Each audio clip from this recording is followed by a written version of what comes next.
안녕하세요. 저는 이 채널을 열심히 구독하고 있었던 30대의 여성입니다. 20대에서 30대로 넘어갈 땐 나이를 먹는구나 싶었는데 40대를 몇 걸음 앞에 두고 있는 지금은 그냥 시간이 빠르다는 생각밖에 들지 않네요. 올 한 해도 열심히 살았다고 생각을 하면서 기억을 되살려 보니 이번 연도만큼 사건, 사고가 많았던 때도 없었구나 싶더라고요.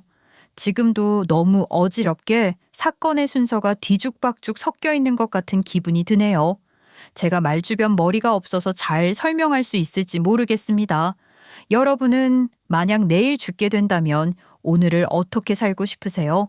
마지막으로 맛있는 음식을 잔뜩 먹고 싶으신가요?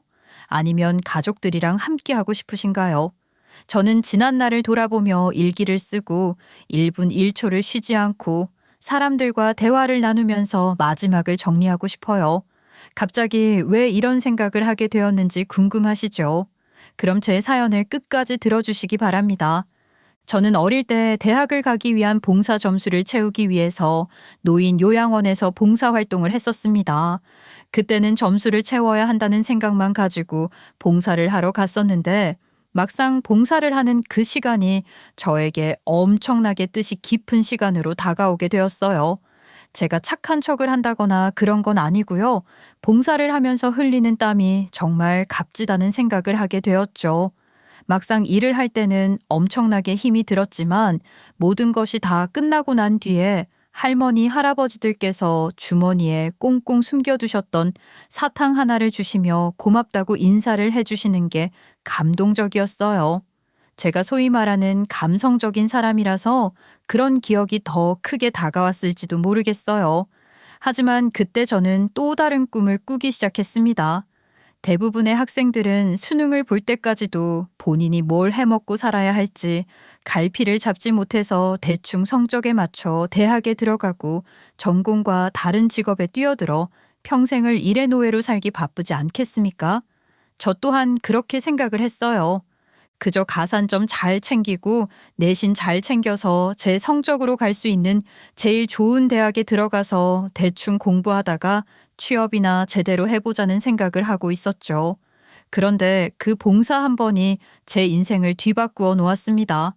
저는 봉사를 하면서 보람을 느꼈고 그 일이 전혀 힘들지 않았어요. 물론 학생이 깊은 생각을 해봐야 얼마나 했겠어요? 하지만 저는 사회복지사가 되기로 마음을 먹고 공부를 하기 시작했습니다. 그리고 그 문턱은 높지 않았어요. 그동안 어떤 일을 하게 될지 모른다는 불안한 미래를 대비해서 공부를 열심히 해두었던 덕이었어요. 저는 그렇게 대학을 졸업하고 사회복지사 자격증까지 한 방에 따내며 부모님께 안심을 시켜드렸습니다. 저희 부모님께서는 제가 굳이 사회복지사라는 길을 선택한 것에 대해 못마땅해 하시기도 했어요. 그게 생각보다 일이 고되지 않겠습니까? 특히 저는 실무 쪽으로 더 근무를 하고 싶었었기 때문에 저희 부모님께서는 제가 금방 지치지는 않을까 걱정을 하셨었죠. 하지만 저는 정말 제가 하고 싶은 일을 찾아서인 건지 너무나도 즐겁고 기쁜 마음으로 출근을 했었습니다. 민원인을 상대하는 것도 마음의 문을 열고 다 이해하고 수용하려고 하다 보니까 대처하는 게 어렵지 않았어요. 사회의 소외계층을 보살피는 일이 정말 뿌듯하더라고요. 남들은 고깝게 보면 선민의식이라고 생각할 수 있을지도 모르겠어요. 저는 저희 부모님이 대단한 부자는 아니셨지만 공부만큼은 든든하게 지원을 받을 수 있는 환경에서 자라왔으니까요. 정말 세상에는 어렵게 사는 사람들이 많잖아요.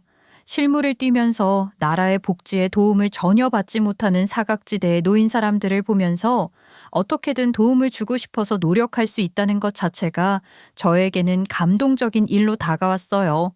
제도의 혜택을 모든 사람이 누릴 수 있길 바라고 또 바랐습니다. 저는 그렇게 성실하게 일을 해왔어요. 나이 30이 넘어가고 남자친구도 제대로 사귀어 본 적 없었던 제가 안타깝다는 친구들의 걱정 어린 시선에도 남들에게 도움을 줄 수 있는 일을 하고 있으니 언젠가는 복이 따라올 거라고 생각을 하면서 말이죠. 현장과 사무직을 번갈아 가며 업무를 맡고 있었는데 제 나이 32살 때 일이었습니다. 제가 일과 집만 반복을 하고 있다는 것을 알게 된 직장 상사께서 저에게 소개팅 자리를 주선해 주셨어요. 남자친구를 사귈 생각도 없었고 남자와는 약간 담을 쌓고 지냈었던 저였기 때문에 그런 자리가 조금 부담스럽긴 했어요.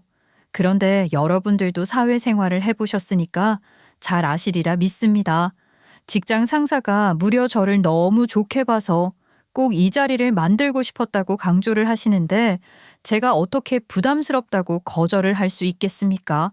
저에게 부담 갖지 말고 딱 한 번 밥이나 얻어먹는 자리라고 생각을 하라고 하는데 거절해도 정도가 있는 법인 거죠. 결국 도살장에 끌려가는 소처럼 그 자리에 나가게 되었습니다. 어디 첫 인상부터 마음에 안 드는 사람이 등장하면 밥만 먹고 튀어야겠다고 생각을 하고 자리에 나갔는데 이게 웬걸요? 우리 상사님께서 너무너무 괜찮은 사람이라고 입에 침이 마르게 이야기를 하신 이유가 있었던 겁니다.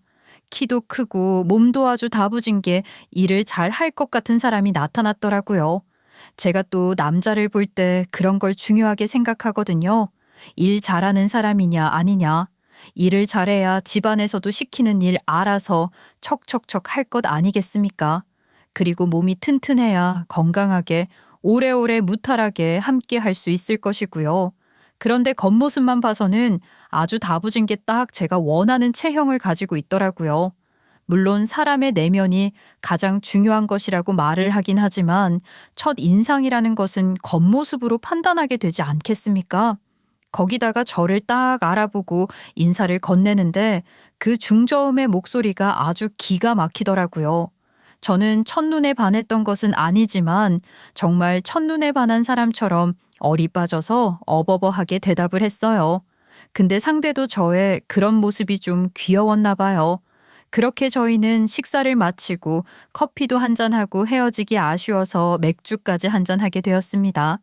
그게 바로 저와 남편의 러브스토리 시작점이었어요. 그 뒤로 종종 저희는 약속을 잡고 만나서 데이트를 즐겼습니다. 그리고 서로 탐색을 끝난 뒤에 정식으로 연인이 되었죠. 늦바람이 무서운 거라고 하더니만 저도 뒤늦게 남편을 만나서 사랑이라는 것을 배우게 되니까 정말 속수무책으로 남편에게 빠져들게 되더라고요. 남편은 자상했고 하나뿐인 홀어머니를 잘 챙기는 사람이었어요. 가끔은 너무 잘 챙겨서 나중에 결혼을 하고 나면 제가 좀 힘들지는 않을까 하는 생각을 했었던 적도 있었어요. 원래 그렇게 다정한 아들을 다른 여자에게 빼앗기고 나면 질투심이 생기는 게 시어머니라고도 하잖아요. 그럴 류의 영화들이 나온 적도 있었고요. 그래서 조금 긴장한 상태이긴 했지만 남편이 아니면 제 인생에 이런 남자는 두 번 다시는 없을 거란 생각에 결혼까지 결심하게 되었습니다. 하지만 결혼이라는 커다란 일을 치르고 나니까 더 큰 일이 생기게 되더라고요. 바로 남편의 홀어머니 때문이었습니다. 정말 제가 상상을 했던 것처럼 저를 귀한 며느리가 아니라 아들을 빼앗아간 나쁜 년으로 생각을 하시더라고요. 저희는 사실 결혼을 할 때 양가의 도움을 받은 것이 없었습니다. 집도 어차피 신혼을 조금 즐길 생각이었기 때문에 작은 빌라는 대출을 얻어서 구했고 대출값은 당연히 각자 생활비를 착출해서 갚아 나가기로 했어요. 혼수 같은 것도 선물을 받은 것을 제외하고는 저희 두 사람이 결혼 비용으로 모아두었던 비용에서 처리를 했었고요. 시댁에서는 정말 단 한 푼도 도움을 주지 않으셨습니다. 왜냐하면 시어머니께서는 일을 딱히 하시는 것도 없었고 모아둔 돈도 많지 않으셨거든요. 우리 아들을 빼앗겼다는 기분이 왜 이렇게 드는지 모르겠네. 매일 나랑 같이 살다가 다른 여자랑 살아서 그런가? 저는 그 말이 좀 소름이었어요. 다른 여자라는 표현을 할 수 있나요? 물론 시어머니 성별도 여자이긴 하지만 본인을 여자라고 칭한 것이 성별을 의미하는 게 아닌 것 같았거든요. 그냥 남들은 너무 오버하는 거 아니냐고, 그냥 넘어갈 수 있는 이야기 아니냐고 생각할지 모르겠지만 그동안 시어머니께서 해온 행동이 있어서 그런 건지 저는 그 말이 그렇게 우습게 쉽게 넘어가지질 않았어요. 우리 시어머니 정말 아들이 없으면 아무것도 못하는 사람처럼 집착을 하셨었어요. 그냥 다른 시어머니들이 우리 아들 하는 거랑은 차원이 다른 느낌이었습니다. 내가 어릴 때부터 우리 아들이 용돈을 받으면 어떻게 사용을 하는지 하나하나 확인을 했었던 버릇이 있었어. 너희도 두 사람이 얼마를 벌어서 한 달에 어떻게 생활을 할 건지 한번 쫙 읊어봐라. 우리 아들이 말이야, 내 손에 타지 않으면 불안해서 못 살겠다. 그러다가 너희 둘 다 계획 없이 월급을 탕진할 수도 있지 않니? 어머님, 저희 집안 가게는 앞으로 천천히 맞춰보려고요. 아무래도 둘 다 결혼 전에 사용하던 씀씀이도 있고 보험이나 통신비, 대출비 같은 것도 계산을 해봐야 해서 몇 개월 동안은 서로 상의해가면서 정해 나가려고 해요. 어떻게 하루아침에 그 모든 것을 맞출 수 있겠어요? 얘는 쇠불도 당김에 빼라는 이야기를 모르냐? 하루아침에 손발이 맞아가는 게 부부인 거지. 너 이러다가 이혼이라도 하는 거 아니냐? 그렇게 말씀을 하시는데 당황스럽더라고요. 결혼한 지 한 달이 안 된 시점에 이혼 이야기를 꺼내는 게 정상적인 시어머니겠어요. 서로 각자 살아온 환경이 다른 법인데 당연히 차근차근 맞춰야 한다고 생각했어요. 한 번에 맞출 생각을 하면 탈이 날 거라고 생각했죠. 원래 10길 물속은 알아도 한 길 사람 속은 모르는 거라지 않겠어요? 저는 남편이랑 시간을 가지고 뭐든지 천천히 서로 합의를 해보려고 했는데 시어머니께서 저런 식으로 말을 하니까 기분이 좀 그렇더라고요. 어머니, 무슨 말을 그렇게 하고 그러세요? 제가 몇 번이나 이야기를 했지만 어머니는 같은 말을 해도 너무 세게 말을 하세요. 그러면 사람들이 오해를 한다니까요. 오해? 아이고, 하라 그래라. 내가 무슨 틀린 말을 한 것도 아니고 원래 잘 먹고 잘 살다가도 그 수 틀리면 헤어지는 게 부부 사이 아니겠니? 나 봐라. 그래서 네 아버지랑 이혼했잖니. 시어머니께서 그렇게 말을 하시는데 아무도 말을 잇지 못했죠. 사실 저희 시어머니 사별을 하신 게 아니라 일찌감치 이혼을 하신 거였다고 하더라고요. 저희가 결혼을 할 때 제가 슬쩍 시아버지의 존재를 물어봤었거든요. 남편이 저에게 돌아가신 게 아니라 이혼을 한 것이라고 말을 해주었는데 저는 좀 의문이었어요. 아무리 이혼을 한 사이라고 해도 시아버지가 살아계시다면 당연히 결혼식에 초대를 해야 하는 건 아닐까 싶었거든요. 요즘은 이혼한 부부들도 자식 결혼식에는 혼주석에 나란히 앉기도 한다고 하잖아요. 근데 남편이 입을 꾹 다물더라고요. 그래서 궁금했어요. 남편에게는 부모님의 이혼이 상처였을 수도 있죠. 상처였겠죠. 그런데 보통 아들은 아버지랑 각별함을 가지고 있잖아요. 근데 남편의 그런 반응은 약간 시아버지에 대해서 생각을 하는 것만으로도 치가 떨린다는 반응이었거든요. 남편은 저에게 조용히 속내를 털어놓았어요. 정말 나쁜 아버지였다고 하더라고요. 매일 돈을 벌어온다는 핑계로 술을 먹고 늦게 들어와서는 그렇게 시어머니를 잡돌이 했었대요.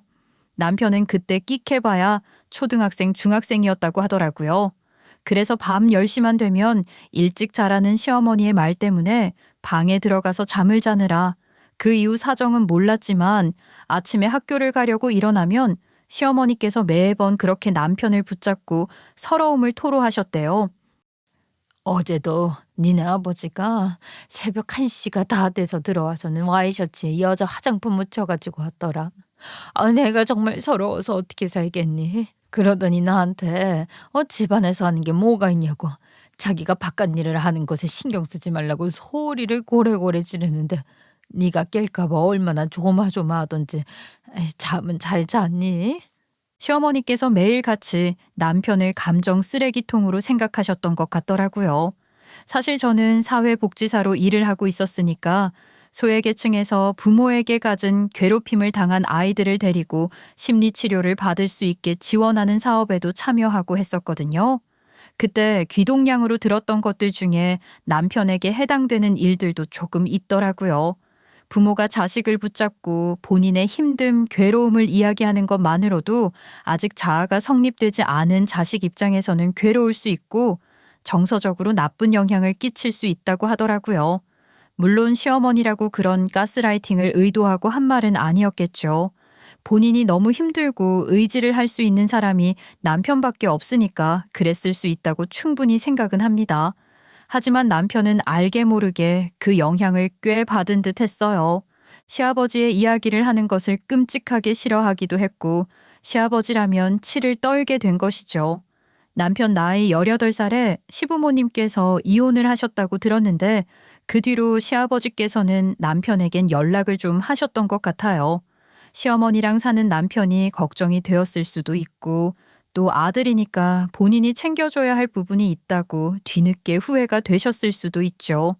하지만 남편은 수없는 만남 요청에 단 한 번도 응하지 않았다고 하더라고요. 이혼 전에도 계속해서 시아버지와 뭘 하기를 거부했었던 것 같아요. 시어머니께서는 매일같이 남편을 붙잡고 이혼하고 싶다. 내가 너만 아니었어도 이혼을 했을 텐데 너에게서 아버지를 빼앗을 수 없다면서 괴로움을 토로하셨대요.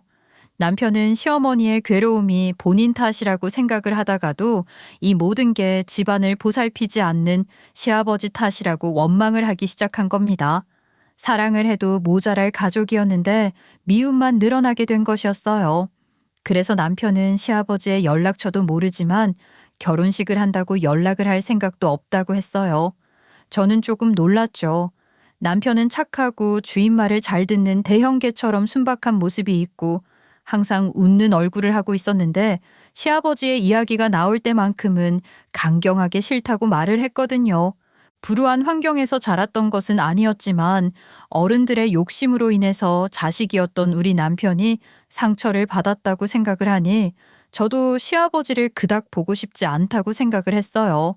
그리고 무엇보다 우리 두 사람의 결혼식인데 축하는커녕 기분만 상하게 할 사람을 굳이 초대할 필요도 없다고 생각을 했습니다.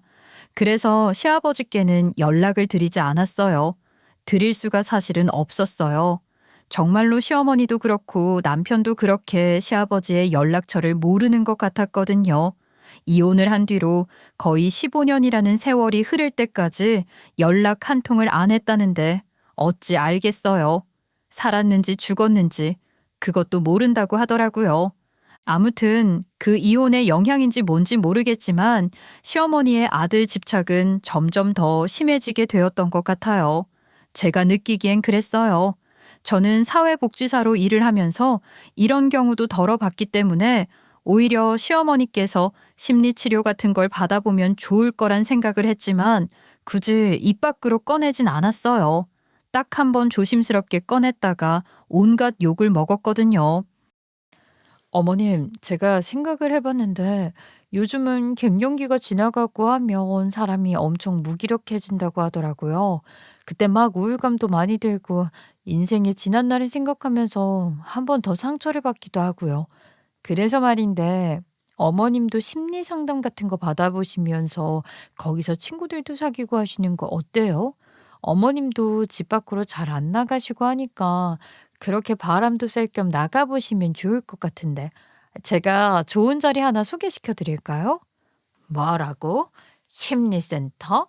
아, 그거 정신병원을 말하는 거 아니냐? 너 지금 나한테 정신병이 있는 것 같다고 정신병원에 들어가라고 하는 거야? 어떻게 멀쩡한 사람을 가지고 정신병자 취급을 할 수가 있어?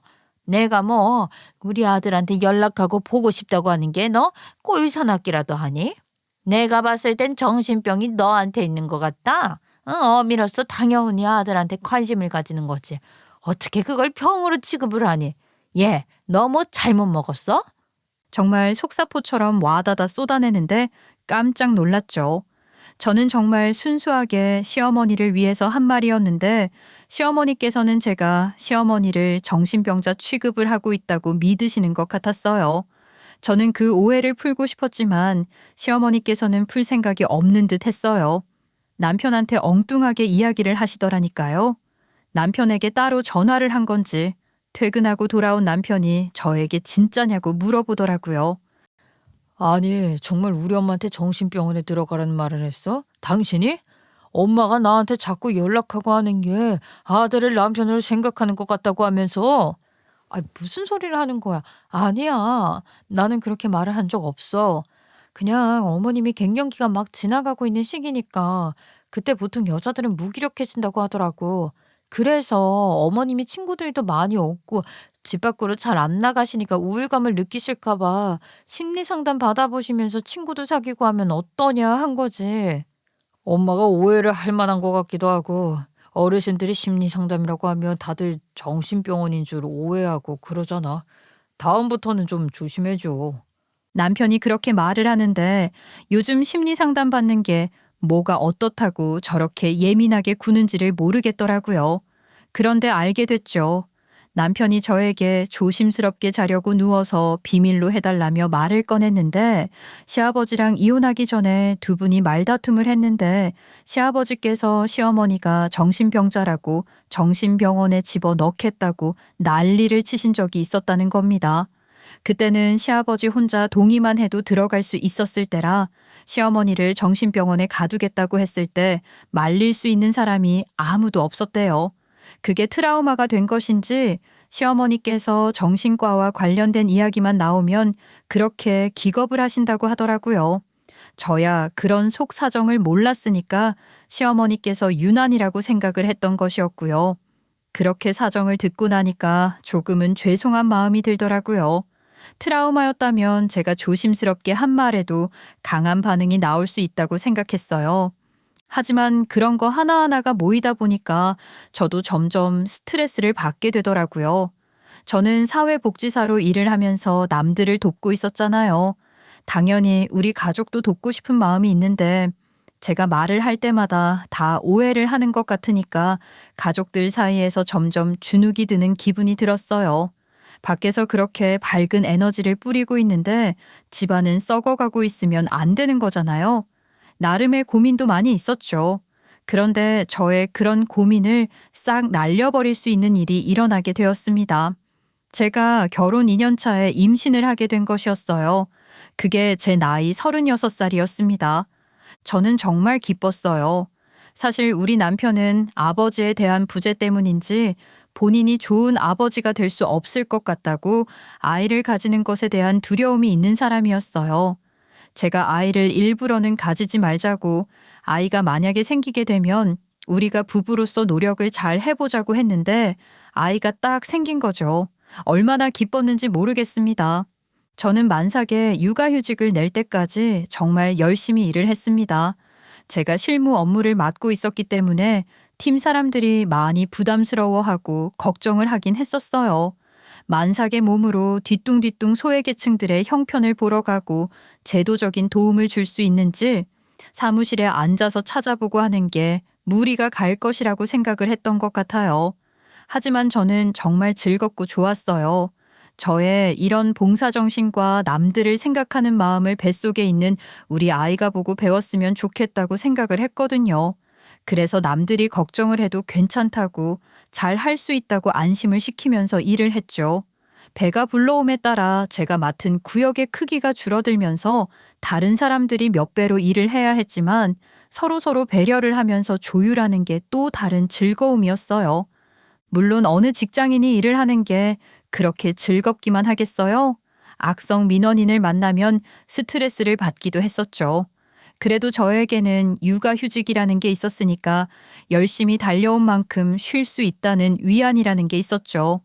그런데 제가 임신을 했으니까 출산 준비를 하려고 아기 물건을 이것저것 사 모았을 거 아닙니까?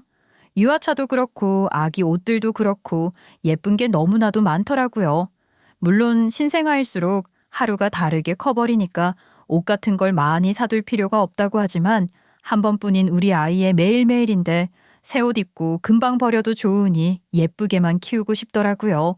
그래서 하루는 아이가 입을 옷, 양말, 가제수건 같은 것들을 잔뜩 사서 집으로 돌아왔는데 시어머니께서 집에 찾아오신 겁니다. 내가 우리 동네 처자한테서 안 입는 애 옷을 좀 가지고 왔다. 지저분한 것도 있긴 한데 겉 빨아서 입히면 괜찮을 거야. 네? 아니, 어머님, 저 아이 옷 많이 준비를 해줘서 괜찮은데 괜한 발걸음 하신 건 아닌지 모르겠어요. 제가 보고 깨끗한 것들만 골라서 입혀볼게요. 뭐야? 아이, 뭐하러 돈을 주고 아기 옷을 사고 그래. 아이, 이렇게 남들한테서 얻어 입히면 되는 거지. 그거 다 돈 낭비인 거 몰라서 그래? 그래도 첫 아이인데 새 옷을 입히고 싶은 게 엄마 마음 아니겠어요? 얼마 하지도 않는데 그냥 새 옷 입히는 게 좋죠. 그래봐야 얼마나 입는다고 거기에 돈을 그렇게 쓰니? 아, 그거 다 낭비야. 낭비라고. 너 육아휴직하고 나면 월급도 안 들어오는 거 아니냐? 우리 아들 돈으로 살아야 하는데 그러다가 우리 아들이 수틀려서 이혼이라도 하자 그러면 어쩌려고 그래? 양육비 받아 챙기려고 그러냐? 어머님, 아이가 듣겠어요. 새 옷 몇 개 샀다고 이혼의 양육비 이야기까지 나와야 하나요? 그렇게 말씀하실 때마다 저 상처받아요. 이혼이라는 건 어느 부부에게나 해당되는 부분이다. 나는 말이다.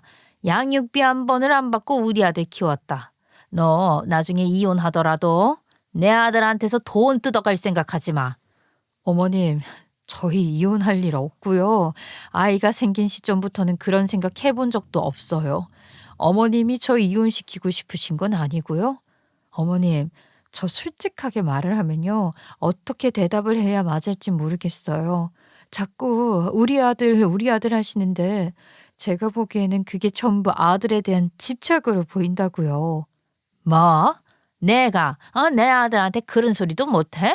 이혼한 전 남편은 매번 나를 정신병자 취급하고 나를 몰아세웠어. 양육비 한 푼 안 주고 아들을 던지듯이 버리고 떠난 사람이라고. 근데 내가 우리 아들한테 의지를 해야지 누가 의지를 하니? 우리 아들이 그럴 때마다 든든하게 내 옆을 지켜줬다고. 그런 아들한테 내가 이 정도도 못해? 오히려 제가 잘못됐다는 듯이 말을 하는데 시어머니의 그런 화법에 제가 홀라당 넘어갈 뻔했죠. 호랑이 굴에 끌려 들어가도 정신만 차리면 살 수 있다던데 시어머니의 말도 안 되는 논리에는 정말 당해낼 재간이 없었죠. 그렇게 한바탕 하고 시어머니께서 쓰레기를 던지듯이 아이옷 더미를 던지고 가셨는데 정말 쓰레기나 다름없는 옷들이었어요. 갑자기 서럽더라고요. 첫 손주인데 우리 아이를 위해서 새 옷을 사다 주진 못할 망정 이렇게 쓰레기 같은 옷을 던지고 가나 싶어서요. 이게 우리 아이를 대하는 자세인가 하는 생각까지 수만 가지 생각이 들었어요. 그날 퇴근하고 돌아온 남편에게 말을 해주었더니 한숨을 푹 쉬면서 시어머니께 두 번 다시는 이혼이라는 말이 나오지 않도록 자기가 단속하겠다고 하더라고요. 이혼에 대한 트라우마도 있고 해서 자꾸 본인이 그런 말을 내뱉는 것 같다고 저에게 미안하다고 사과를 하는데 아무리 그래도 자식과 며느리에게 이혼하는 건 정말 아니다는 생각이 들었죠. 그렇게 10달을 곱게 품은 아이를 출산을 하게 되었습니다. 손가락 10개, 발가락 10개, 오밀조밀한 얼굴을 하고 태어난 저희 딸은 정말 눈에 넣어도 아프지 않을 만큼 작고 소중했어요. 너무너무 아프고 힘들었는데 아이의 얼굴을 보니까 그 아픔이 싹 씻겨 내려가는 기분이었습니다. 출산을 하는 날 저희 부모님도 시어머니도 산부인과에 오셔서 저의 출산을 기다려 주셨죠. 제가 분만을 마치고 병실에 올라가니 저희 어머니께서 눈물을 글썽이시면서 수고했다고 말을 해주셨어요. 아이고 우리 딸이 출산을 하다니 정말 너무너무 장하다. 애가 어찌나 널 닮았던지 내가 너 낳았을 때 생각이 절로 나더라. 아이고 사돈 그 말은 바로 하셔야죠. 딱 봐도 친탁을 했던데요. 우리 아들이랑 똑같이 생겼어요. 네가 어디 가서 외도를 저질렀다는 오해는 안 받겠더라. 아주 우리 아들이랑 똑 닮아서. 그 말에 정말 뜨악하고 말았습니다. 저게 지금 막 출산하고 온 며느리에게 할 말이란 말입니까? 저희 딸 아이가 남편을 닮았다고 박박 우기려고 하는 말이 외도를 저질렀다는 오해는 안 받겠다라니?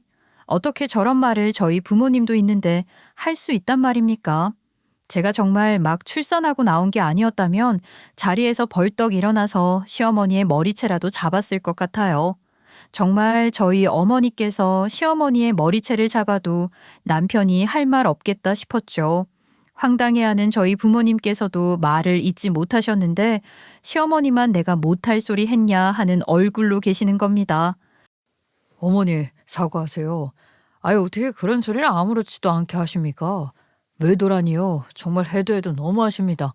어머니 입에서 그런 말이 나왔다는 게 저를 수치스럽게 만드는 일이라고요. 제발 생각을 좀 하시고 말을 뱉으시면 안 되겠어요?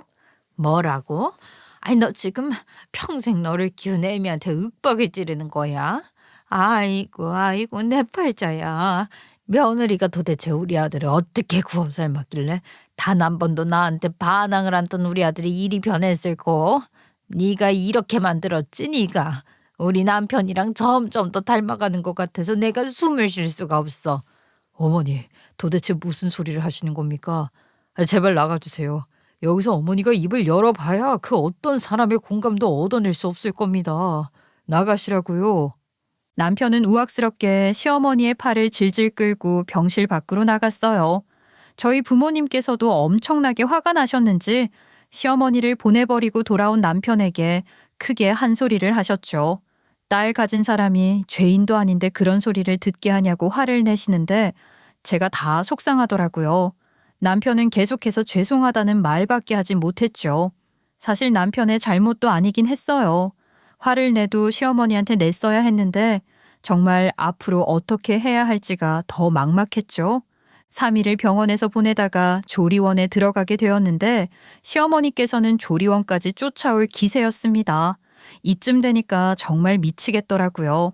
전생에 제가 무슨 죄를 지었길래 시어머니가 저를 이렇게도 졸졸 쫓아다니면서 괴롭히나 싶었거든요.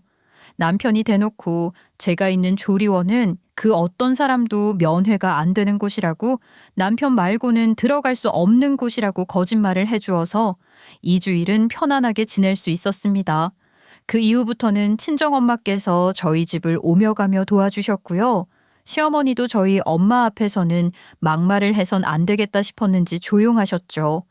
육아휴직이 끝이 나면 저는 복직을 하려고 했어요. 요즘은 워낙 사회제도가 잘 되어 있으니 아이를 일찍부터 어린이집에 맡기고 복직을 할 수 있었잖아요. 그런데 저는 복직을 하지 못했습니다. 왜냐하면 저희 아이가 10개월이 되었을 때 크게 아프기 시작했거든요. 영유아 신부전이 발견이 된 것입니다. 선천성 심장병인데 발병이 늦게 되어서 생후 10개월이 되어서야 알게 된 것이었어요. 아이가 10개월이면 활동성이 있어야 하는데 쉽게 피로해하는 것부터 이상하긴 했는데 청색증이 나타나는 것을 보고 빠르게 병원을 찾아갔죠. 대학병원에 가봐야 한다는 소견서를 받았고 대학병원에서 아이에게 신부전이 있다고 말을 해주었어요. 저는 정말 하늘이 무너지는 기분이었습니다. 차라리 제가 아팠더라면 이렇게까지 가슴이 미어지지는 않았을 것 같아요. 그런데 말도 못하는 우리 딸 아이가 신부전이라니 정말 눈물만 줄줄 나왔죠. 그렇게 저는 복직은 꿈에도 꾸지 못하게 되었습니다. 직장에 다니고 있던 사람들에게 미안하다고 우리 아이가 아파서 일을 그만두게 될 것 같다고 말을 하는데 어쩜 그리 눈물이 나던지요. 회사를 그만둔다는 상실감 때문이겠습니까? 우리 아이가 아프니까 눈에 보이는 게 없어서 그렇게 눈물만 났습니다. 그때의 감정은 사연을 쓰고 있는 지금 다시 떠올려도 끔찍하답니다. 여러 가지 검사를 마친 결과 선천성 심장병이었고 심장 내의 구조적 문제가 신부전을 유발하는 경우에 속한다고 했어요. 수술이나 카테터를 이용한 교정이 필요하다고 했는데 아직은 너무 어려서 체력이 조금 더 생긴 뒤에 수술을 하는 게 더 안정적이라고 했습니다. 그 기간이 길어지면 1년까지도 걸릴 수 있다고 했어요. 저는 그래도 우리 아이가 수술을 받을 수 있음에 감사했습니다. 심장 수술을 하고 나서도 지속적인 케어가 필요했기 때문에 저는 직장에 사표를 내고 그때부터 우리 딸 아이의 간병을 하기 시작했습니다. 밤낮 없이 아이를 위해 병원에 틀어박혀 있는데 우리 시어머니 전화로 제 속을 긁더군요. 선천성 심장병이라고? 그거 유전이라는 거 아니냐. 우리 집안에는 말이다. 심장병을 앓고 있는 사람이 없는데 너네 집안 유전 아닌지 잘 한번 살펴봐라. 아니 애를 건강하게 낳았어야지 어쩌다가 하자 있는 애를 낳아서는. 어머님 정말 이러실 거예요? 저요 지금 마음이 너무 아파서 죽을 것 같거든요. 근데 제가 혼자 죽을 것 같으세요? 어머님이 자꾸 이러시면 저 정말 이판사판 보이는 거 없습니다. 제가 소리를 꽥 지르니까 시어머니께서도 당황하셨는지 뭐라고 말을 더 못하시곤 전화를 끊으시더라고요. 도대체 왜 궁지에 몰린 쥐를 자꾸 건드려서 깨물리는지 모르겠더라고요. 그래도 그렇게 한바탕 지르고 나니까 속 자체는 편안하더라고요. 아이는 입원과 퇴원을 반복했어요. 상황이 조금 호전되면 집에서 케어를 하다가 약물로 치료를 해야 되는 시기가 오면 병원에 입원을 했다가 계속 반복했죠. 그래도 저는 아이가 점점 커가는 모습을 보면서 행복했습니다. 제가 회사를 그만둠에 따라 저희의 생활비가 반토막이 나긴 했죠. 거기다가 아이 병원비로 들어가는 돈이 만만치 않았습니다. 보험 처리가 되는 약이 있고 보험 처리가 되지 않는 부분도 있었거든요. 정말 세상의 아픈 환우들을 보살피는 사람들을 다시 한번 존경하게 되었죠. 제가 사회복지사로 일을 하면서 느끼고 배운 것도 많았지만 아이가 아프면서 더욱 더 성숙해진 부분도 있더라고요. 강인한 엄마가 되어서 이 모든 난관을 이겨내겠다고 몇 번이나 다짐했는지 모르겠어요. 곤히 자고 있는 딸을 볼 때마다 혹시 숨을 쉬지 않는 것은 아닐까? 새벽에도 몇 번씩 깨서 아이의 가슴에 귀를 대고 심장이 잘 뛰고 있는지를 확인했습니다. 남편이 그런 저의 등을 토닥여 주더라고요. 여보, 괜찮을 거야. 수술만 받으면 뛰는 것도 문제 없다고 하잖아. 우리가 너무 행복해 보여서 하늘이 질투를 했다고 생각하자. 당신은 정말 아무 걱정도 하지 말고 우리 아이만 잘 지켜보면 되는 거 알지? 지금 최고의 의료진도 노력을 하고 있으니까 당신이 자꾸 잠도 깊이 못 자고 이렇게 아이만 바라보고 있는 거 나 너무 속상해서 그래. 남편은 저에게 잠이라도 푹 잤으면 좋겠다고 했어요. 정 걱정되면 자기가 밤을 샐 테니까 하루만이라도 걱정 없이 자는 모습을 보고 싶다고 했어요. 남편이 눈물을 그렁그렁 하면서 말을 하는데 이게 가족이라는 거구나 싶더라고요. 그렇게 며칠간 아이는 잠잠했어요. 별 다른 증상도 없고 활기차게 하루를 보내고 있었죠. 그래서 간만에 아이와 함께 마트에 장을 보러 갔습니다. 병원에 언제 가야 할지 몰라서 냉장고가 늘 텅텅 비어 있었고 남편도 저도 바깥 음식으로 끼니를 대충 때우곤 했었는데 요 며칠 아이의 상태가 좋으니 간만에 집에서 삼겹살이라도 구워 먹을까 싶더라고요. 그렇게 한껏 장을 보고 돌아왔는데 집 앞에 시어머니께서 서 계신 게 아니겠습니까? 아니 어머님, 연락도 없이 여기까지 무슨 일이세요? 뭔 일 있으세요? 내가 내 아들 집에 오는데 일일이 연락까지 해야 하는 거냐? 아, 내가 너 집안꼴 어떻게 해놓고 사는지 좀 보러 왔다. 맨날 애 챙긴다고 집 청소도 안 할 것 같아서. 요 며칠 아이 컨디션이 좋아서 부지런하게 집 청소 다 해줬어요. 그래? 아이 근데 그건 뭐냐? 지금 마트 가서 장 보고 온 거냐? 네, 오늘 간만에 그이랑 같이 집에서 삼겹살이나 구워 먹을까 하고요. 어머님도 식사하고 가실래요? 고기? 아니 지금 네가 고기를 사올 팔자냐? 돈도 안 벌어오는 게? 멀쩡하게 잘 다니던 회사까지 그만두고 집에서 하루 종일 아픈 애 본답시고 탱자탱자 하더니 애 멀쩡하구만. 일은 왜 그만둔 거야? 어? 앞으로는 그 허튼 돈 못 쓰게 내가 감시를 해야겠다. 마트 갈 때마다 아니 돈 쓸 때마다 영수증 사진 찍어서 나한테 보내라. 어머님, 결혼 초반에도 말씀을 드렸다시피 저희 생활비는 저희가 알아서 할게요. 돈 들어갈 일이 한두 가지가 아닌데 어떻게 일일이 어머님께 보고를 드려요. 뭐라고? 아, 내가 시어머니인데 그럴 수도 있지. 너 지금 내 말에 반항을 하는 거야?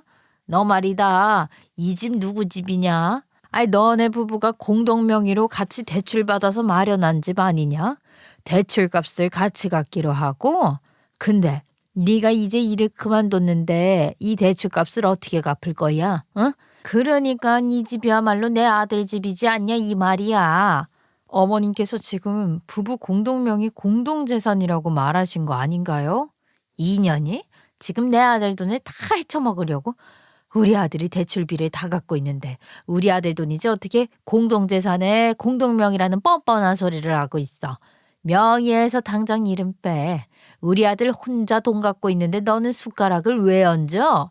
어머님이 이렇게 나올 때마다 정말 미치겠어요. 어머님, 저희 부부 일은 저희가 알아서 할게요. 아, 제발 가만히 냅두세요.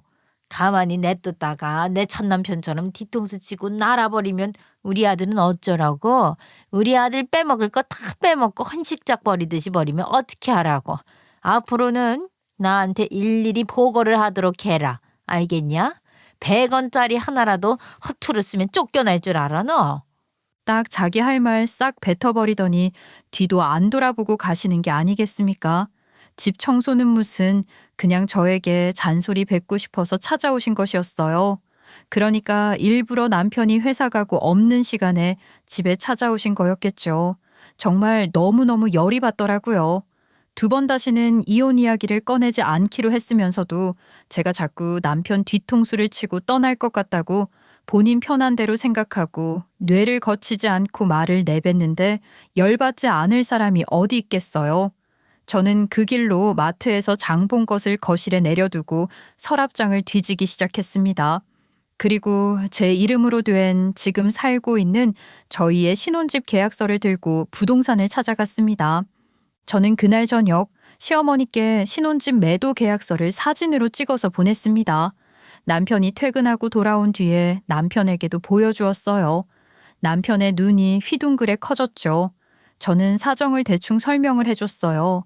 시어머니께서 또 한 번 그 난리를 쳤다는 것에 남편은 아무런 말도 하지 못하고 곰곰이 생각에 잠겼습니다.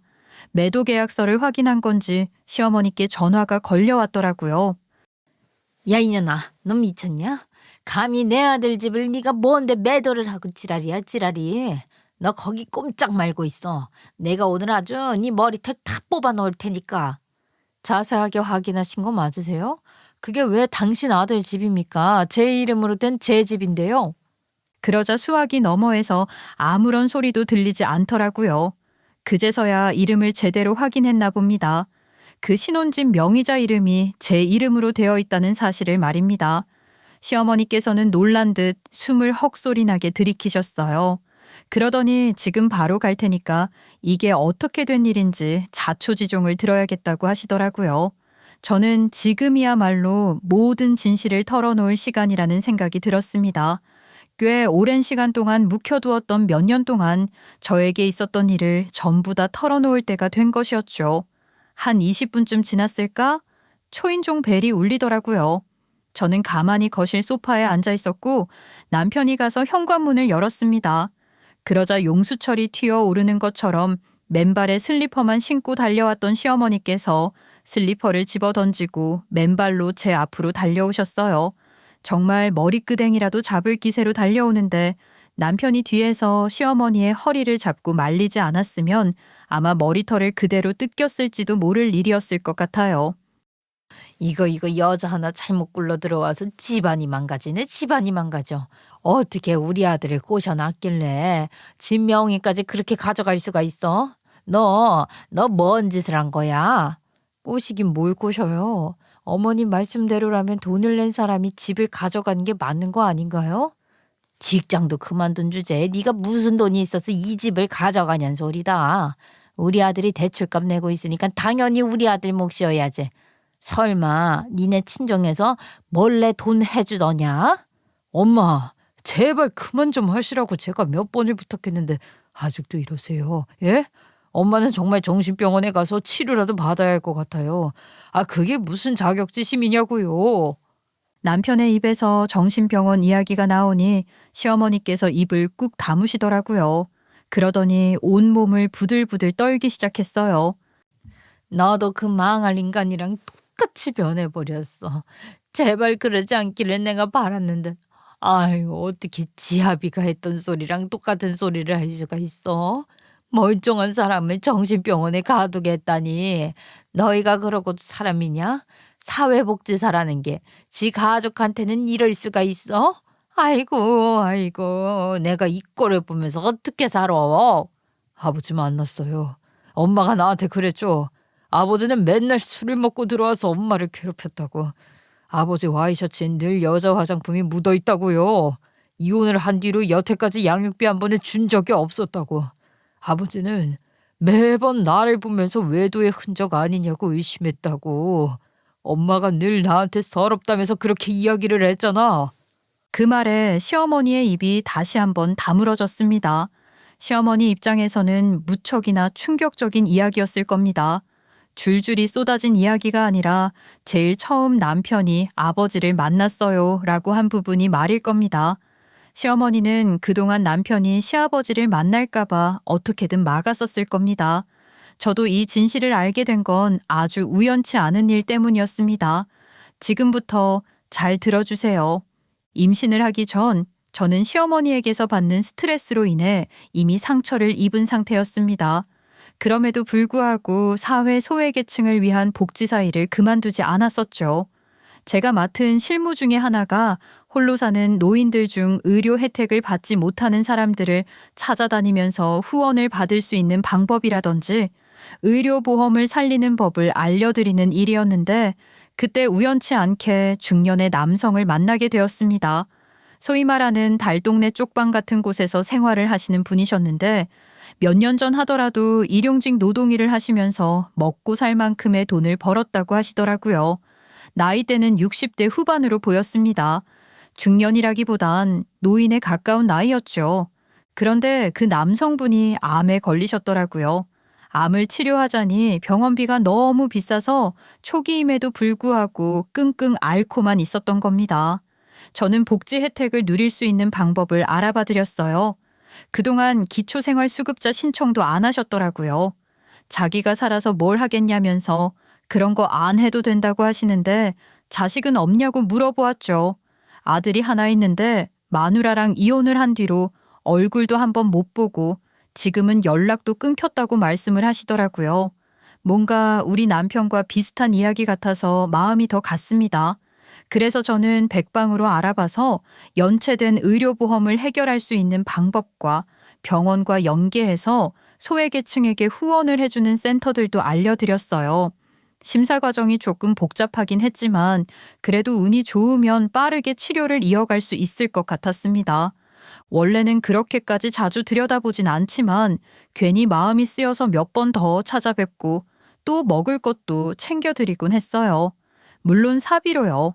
그런데 이상하게 그 노인분의 얼굴이 점점 익숙해진 탓인지 자꾸 우리 남편이랑 겹쳐 보이더라고요.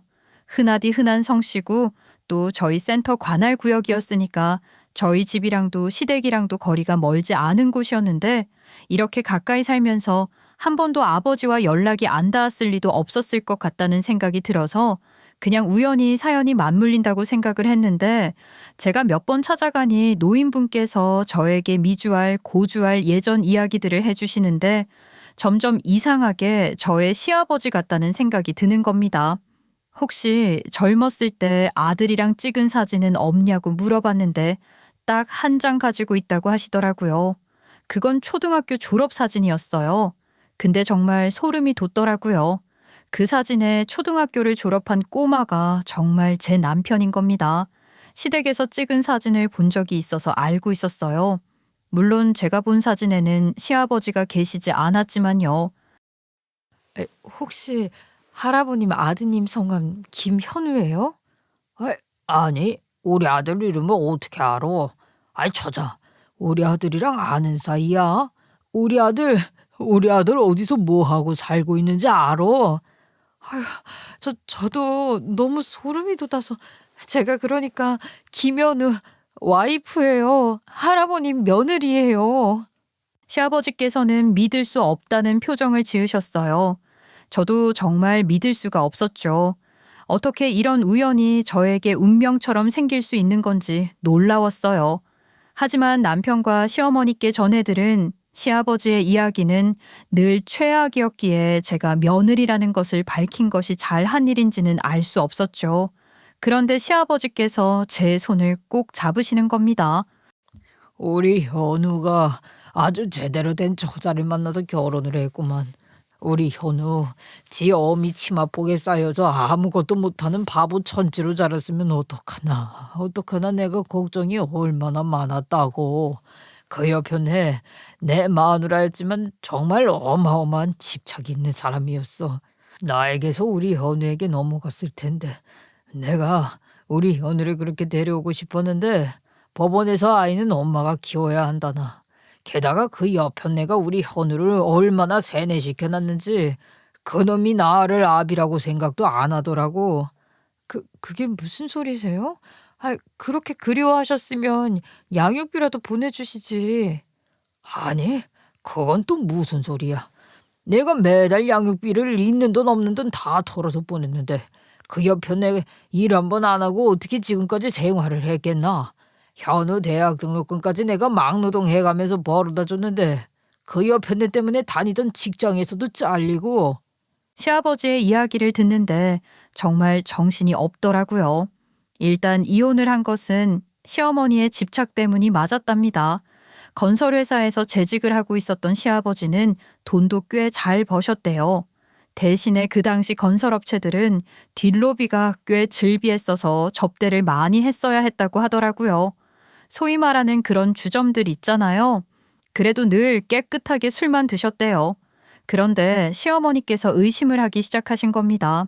술에 취한 여성이 넘어질까 부축을 하다가 와이셔츠에 여자 화장품이 조금 묻었었는데 그걸 가지고 바람을 피운 거 아니냐면서 잡돌이를 했다고 하시더라고요.